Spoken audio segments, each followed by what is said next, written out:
I love being given guitars to try. We haven't quite reached the stage as a channel where I'm being, inundated with piles of guitars at the front door, but I'm sure we'll get there one day. At the moment, what happens, and kind of, actually, this is what's always happened really, I get given guitars by friends to try. And that is a lovely place to be because you have obviously no obligation to buy it. You haven't got any obligation to like it, you're not being paid to review it. Shout out all gear reviewers on YouTube everywhere. In fact, you can just try it in a totally unbiased way and see if you like it.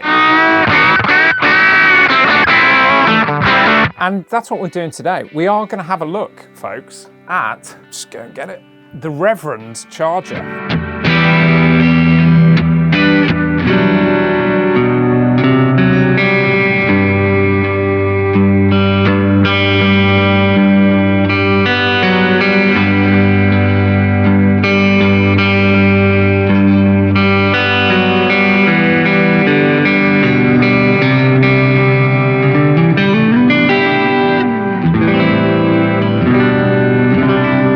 You can see, for obvious reasons, why, whoops, glad that happened while I was sat down. You can see for obvious reasons why I wouldn't buy this exact guitar. But, wow, yeah, what a revelation. It's sort of a telly, it's like almost an offset. It's got P90s, the horns. It's got a weird blend knob, which is kind of almost more like a Gretsch. But playing experience, it's most similar to, in my collection at least, that and Rick Beato's favourite, that. I will tell you straight out the gate, it's better than that.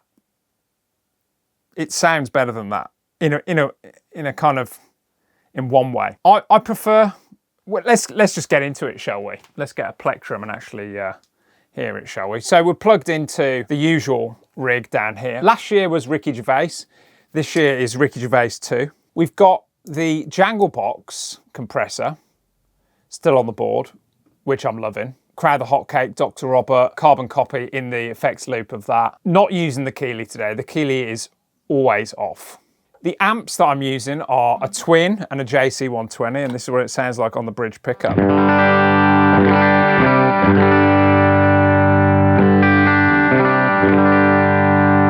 Very beautiful. Kind of quite, to me, that's like, sort of like quite old school vibe on the P90, comparable to that. I mean, maybe I'll just show you what my only other reference for a P90 sounds like. Here you go. So we'll just blast through all of these.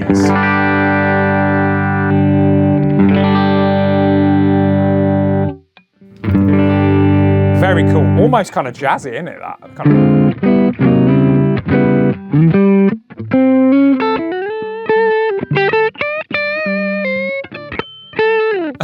Admittedly not very jazzy. The Jangle Box is on the normal setting. We'll get to that in a sec. I think manufacturers have generally, over the last few years, done a different, taken a different turn with the P90s.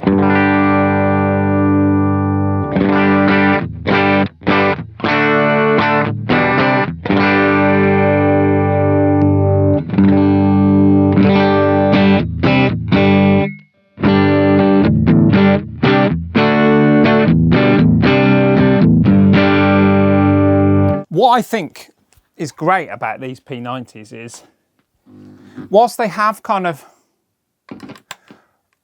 oh yeah, before we go any further, this has got like the world's best jack input. Did you see that? I'll show you that again. So, click, click. Whilst some of the bell-like characteristics of the Gibson P90 have been sacrificed, what you've got is a much kind of overall warmer, don't want to say modern, more focused sound in a particular area, which is great because then you can kind of darken it or brighten it and you still retain the stuff that makes P90s great. Let's just switch over to the bright, and I'll be honest, like we've started on the hay fever season. We've started on the normal setting on the Jangle Box, but really where I've been using this is on the bright setting. You heard all the noise come in. Listen to this.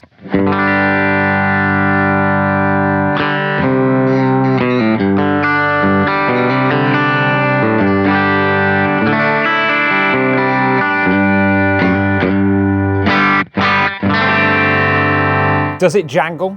It most certainly does. I will also tell you about the pickups at this stage to further support my hypothesis that this is a vintage looking guitar designed to be kind of more modern sounding and appealing to the modern player. To further support that, I will tell you that the pickups are much hotter than my Gibsons.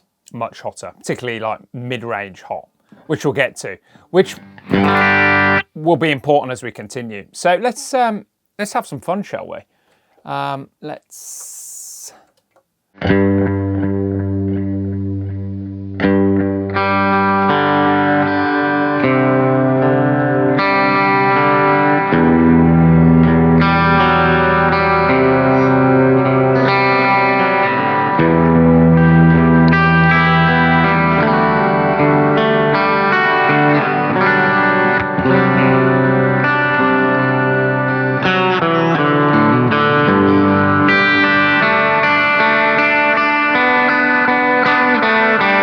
This is a great guitar. I've said that already, haven't I? The important thing with this guitar is, at least the way I've come to understand it, is to accept that it is not anything else. You know, and that should be obvious, shouldn't it? It's completely, like, really its own thing.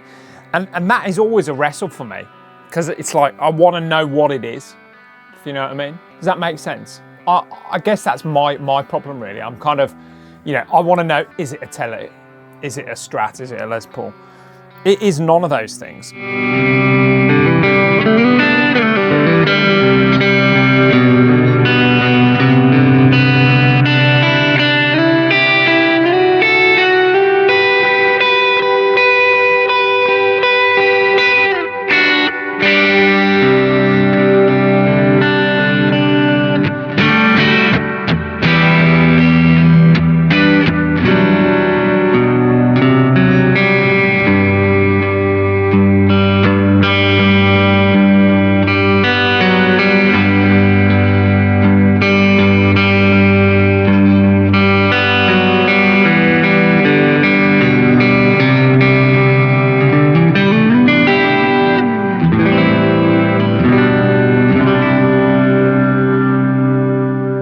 Let's just see how it takes some drive, shall we? I think that's always a good test with P90s, is like what it sounds like when you start, you know, pushing it a little bit. The Crowther Hotcake obviously is important. You know, any guitar that I try, the Crowther Hotcake basically needs to work, because I love the Crowther Hotcake, as we've discussed before. It works.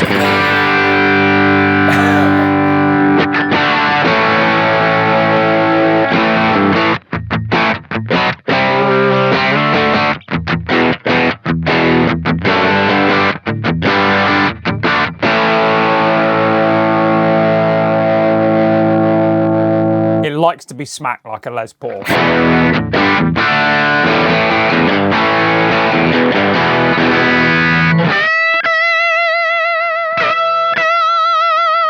Not essential for me. Dr. Robert, let's hear it, shall we?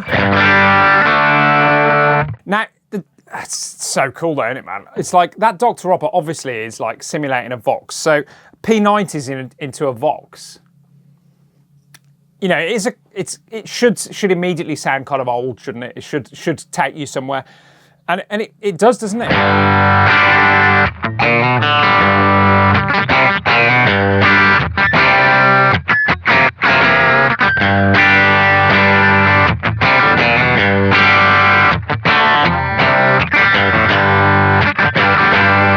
Should we max show?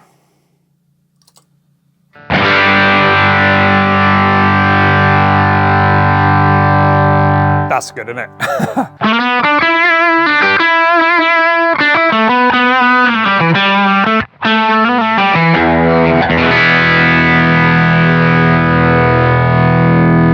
Look at that waveform.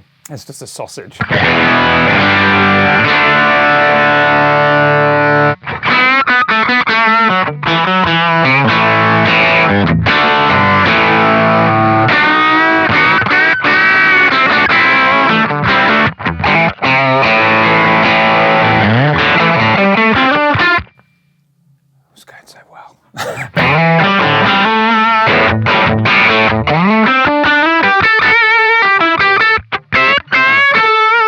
That's got a beautiful sound. You know, we've barely moved off the bridge pickup there. Let's do it, shall we say? As with any good P90, I don't want that bridge pickup to be so, you know, woolly and fat that it's not usable. And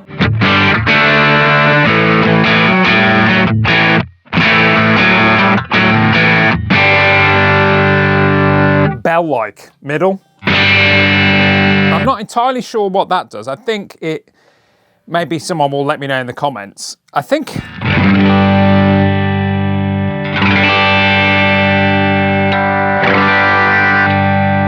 it's a blend for this, isn't it? Yeah, so that's a blend for that, because when we're on there, oh no. Maybe we should just quickly look it up for, what does this knob do on the Reverend Charger? While Lucy looks that up, I'll tell you that this middle switch on here is the most surprising of the lot for me. Clean, it's like a Gretsch.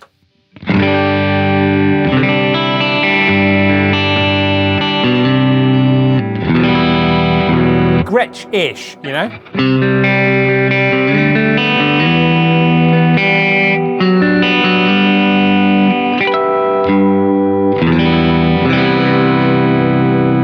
Which of course then, hot cake on, beautiful. We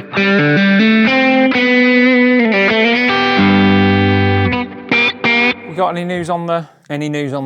No, blend knob. What you call that knob? The third knob on the Reverend Charger. How do you know it's the third one?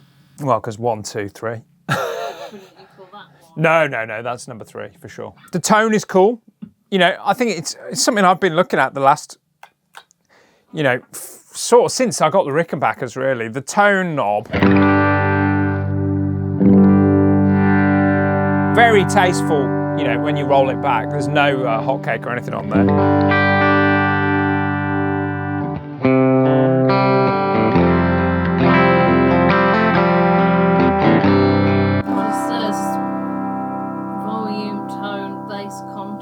Ooh, bass contour, cool.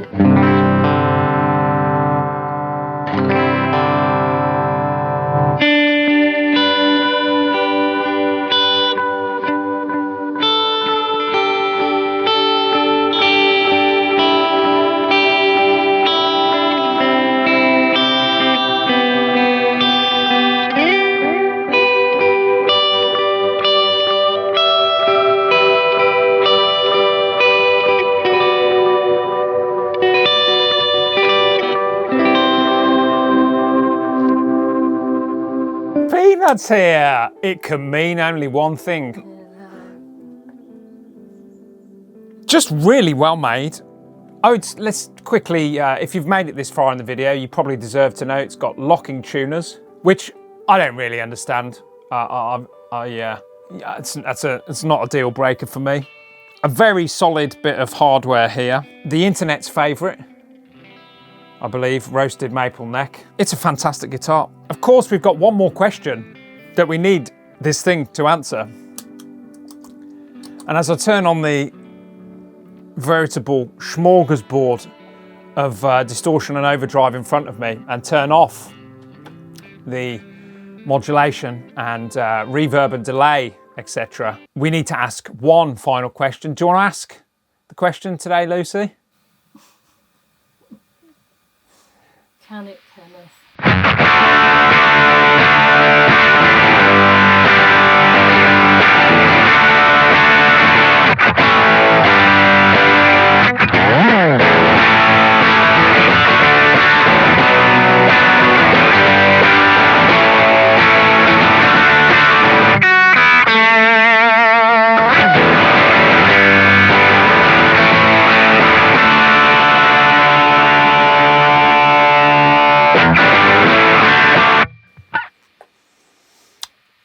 I love being blown away by guitars that I would not normally, you know, go near, that I wouldn't seek out. The first time I ever saw a Reverend was coming out of this rather luxurious case, which of course is styled after, you know, in my head, it's styled after some kind of like American muscle car, right? Including their logo. Maybe that analogy, the American muscle car, is the perfect way to describe the Reverend Charger. It is a sort of an American muscle car. It's like a company, you know those companies where they take the American muscle cars from, Lucy knows what I'm on about, big car fan, from the 60s, and they gut the insides and they put like a Prius engine in them to make them more reliable and more usable, you know, in the modern world. I've probably butchered that description of those companies, but that is what the Reverend is. It's styled after those American classics that we all love, but under the hood is it's not a Toyota Prius. Under the hood is something much more versatile and interesting than a Ford Mustang or a Camaro. Do you get what I'm saying there? A modern classic, perhaps. If you've enjoyed this video, folks, please, as ever, give us a like, subscribe to the channel if you're new around here, and of course, folks, do come back next week for some more.